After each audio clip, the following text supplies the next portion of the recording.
Hi everyone and welcome back to my channel, Tales of a Student Nurse, where I make the mistakes so that you won't have to, or hopefully I'll make mistakes, tell you about them and you can avoid them.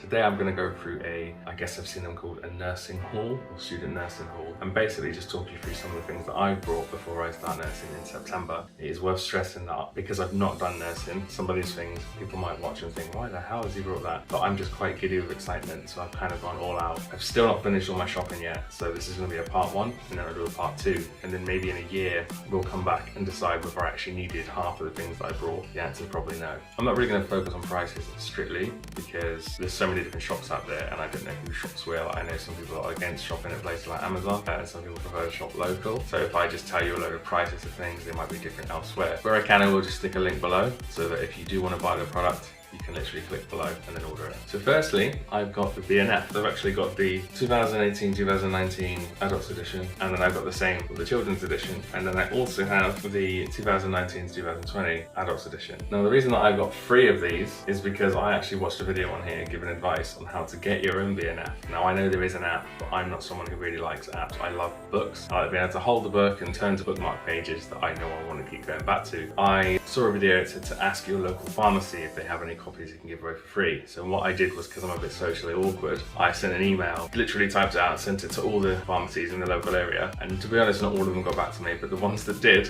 gave me some BNFs. So the reason that I took the other 2 that I don't really need, my cousin's doing art therapy, so I'm going to send her a copy as well, so that she doesn't have to go through the grueling task of contacting all the different pharmacies. BNFs. Next we've got the Student Nurse Handbook. So this is another product that I see on a lot of the nursing videos that I've watched before doing my shopping. The price fluctuates a lot, so I can't really say for definite how much it will be at the moment. I think it's around £15 on Amazon. It says it will help you write assignments, cope with stress, make the most out of clinical placements, reflect on practice, understand nursing models, theories and principles, and understand medical terminology and nursing jargon. I feel like this might be my Bible, and I will probably get some of those little post-its to mark the pages. If I'm feeling really anxious, then I can flick through and then remind myself of different things. Next is the Student Nurse's Guide to Critical Reflection. This is again a book that I've seen other people talking about on their videos. It's just to help you write your reflections, so I have to do a lot of that in nursing because I've had quite a while between courses, so I haven't been to university for about 8 years.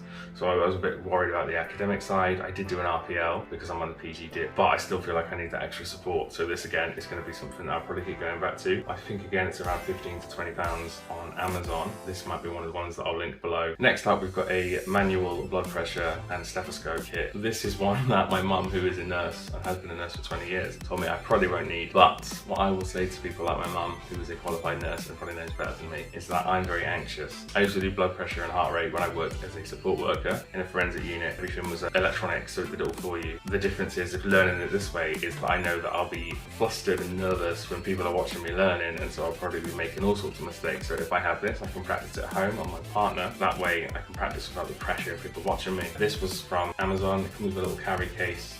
I think it was about £20. Next up, we've got a Fob Watch, because obviously I'm going to need a Fob Watch. I feel like I don't really need to explain it any more than that. This was 99p from a little gift shop in London on one of the high streets in Camden. I think you can get them all over the place. If you just Google buy a Fob Watch on the internet, you'll see all sorts. You can get custom ones, very fancy ones that I wasn't really a fan of. I think I just went basic blue. If you've got a smartwatch, which I do have, you can buy a adapter strap which changes your smartwatch into a fob. I don't know how I feel about that, because I hope to be working with addiction. I don't really want my smartwatch hanging from my fob strip or whatever you would call it, so I'd rather just have the basic little £1 one. Next up, we have got a collection of my favourite writer at the moment, books. So this isn't an academic one that was recommended to me by anyone. These are books that I saw when I was listening to a podcast about mental health and addiction, and he was mentioned quite a lot in it, and then once interviewed. The first one that I'm currently reading is In the Realm of 100 Ghosts, Close Encounters of Addiction, because this is an area that really interests me. I highly recommend this man. I think if you're looking for books to read before you start that aren't just academic textbooks, books like this are ideal. So it's him kind of case profiling different people that he worked with throughout his time as a doctor, so he interviews them, and then he also breaks down the neurological aspects of addiction. This one is about parental relationships with children and how it used to be more about the kids bonding with their parents. Now there's a more of children leaning on their peers and learning from them, and how appearance can overcome the barriers. It also talks about online aspects, social media and things like that. I haven't actually read that one yet, but I'm excited to read it because this one is very, very good. And the other one is When the Body Says No. So this is about how your mind and body work together when you are ill or stressed or anything like that, and how a physician or a clinical professional should look at the whole picture and do holistic care, which is massive in nursing at the moment. So I thought, yeah, this will be beneficial to read. If you are looking for things to read before you start your nursing and you don't want to just read academic textbooks, I would highly recommend Gabor Maté. As you can see, I'm a bit of a crazy obsessed fan now. Next up is my MacBook. So I got this about 3 weeks ago. I'm a bit in love with it. I have broken all the rules because I have a MacBook, but I have a Samsung watch and a Samsung phone, but they do match each other. As you can see, my headphones are also Samsung, so I'm sorry if you're an Apple person because you're not very happy with me. Yeah, I love this laptop. They're quite expensive, but it's very sturdy, very lightweight, and I feel like I could take it around on placements and things, or take it to uni and not feel nervous about damaging it. I've also got a plastic case on it, which is why it looks really, really shiny, because I love the colour and don't want to scratch it. So I'm not going to link you to an Apple MacBook because you know what Apple Macs are. I'm sure there's plenty of computers that will be just as good, but the one that I used to have froze a lot and used to randomly reset itself when I would lose everything on it. So that kind of ties into the next thing that I brought, which was a memory stick and then a adapter, because I've got a MacBook, so it uses USB-C and this is a USB memory stick. I probably should have brought a USB-C memory stick. I'm not going to get too technical. This really is self-explanatory. 16GB memory stick, so that every time I do an assignment, click and I drag it onto here. I did my RPL. It was a 10,000 word document. My computer deleted it, and luckily the day before I'd emailed it to myself, but I'd emailed it before doing another like 300 words, so I had to redo that part, which was very annoying. What I learned from that is that a memory stick is an absolute necessity. Next up, we've got a backpack. Again, this one is very self-explanatory. I don't think I need to explain to you what a backpack does.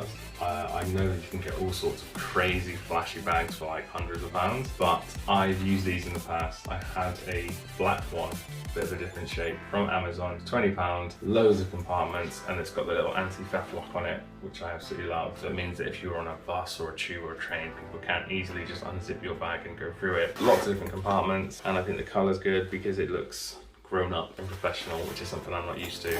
This was about £20 on Amazon, and it's waterproof, and just I think it's probably bigger than it looks. I don't know if it looks very big on this video. It's also got like a USB port and a headphone jack so that you can put your devices in here, keep them safe but still have access to music, although everything I own is wireless, so it's kind of redundant. But I guess if you put a battery pack in and you're worried about having to charge items, then that will be useful.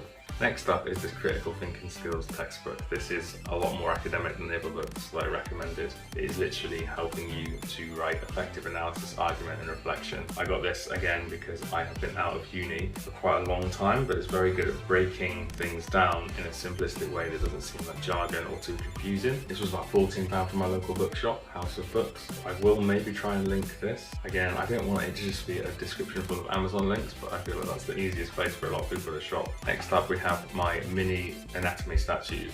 So these were actually gifted to me by my mum because she's very excited that I'm doing nursing, bless her. And they were from Tiger. I think they're about £3 each. I don't think they really serve a purpose beyond, I guess, like having them on display and inspiring me when I'm doing anatomy and physiology. But I do really like them, and I'm going to put them on my bookshelf with my academic textbooks.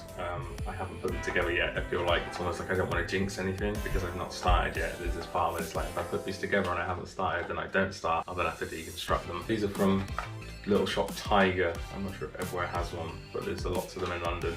So she got it there when she was visiting.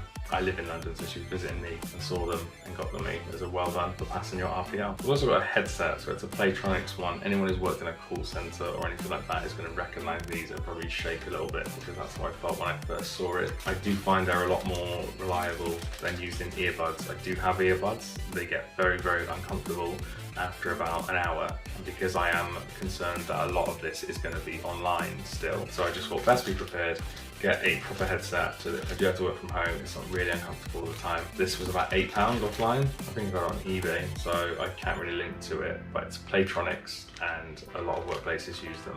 And then last but not least for part one is my little nursing tote bag. I don't actually think I'll use this very often because it is a bit loud. But this was actually free. I got it for signing up with the RCN a couple of months back whilst doing the RPL because I wanted access to their academic journals. So if you're not a member of the RCN, I would highly recommend because they've got an online library that is so useful. They did actually send me a pen and a Fob Watch. This was actually delivered just after I brought my own Fob Watch, and I have two Fob Watches, both blue, but this one has the little RCN logo on it. As I said at the start, it's not an extensive list of exactly what I feel like I need for nursing. Some of it is just because I'm giddy with excitement. We'll be doing a part two because there's still a lot of stuff I need to get, like pens and paper and things like that. And there were a couple more textbooks I wanted that are more centered around mental health nursing that I'm going to get. Once I've got them, I will do a part two. And as I said, I do feel like I want to revisit this in about a year and look at what I actually use, because I feel like that might be a bit more useful.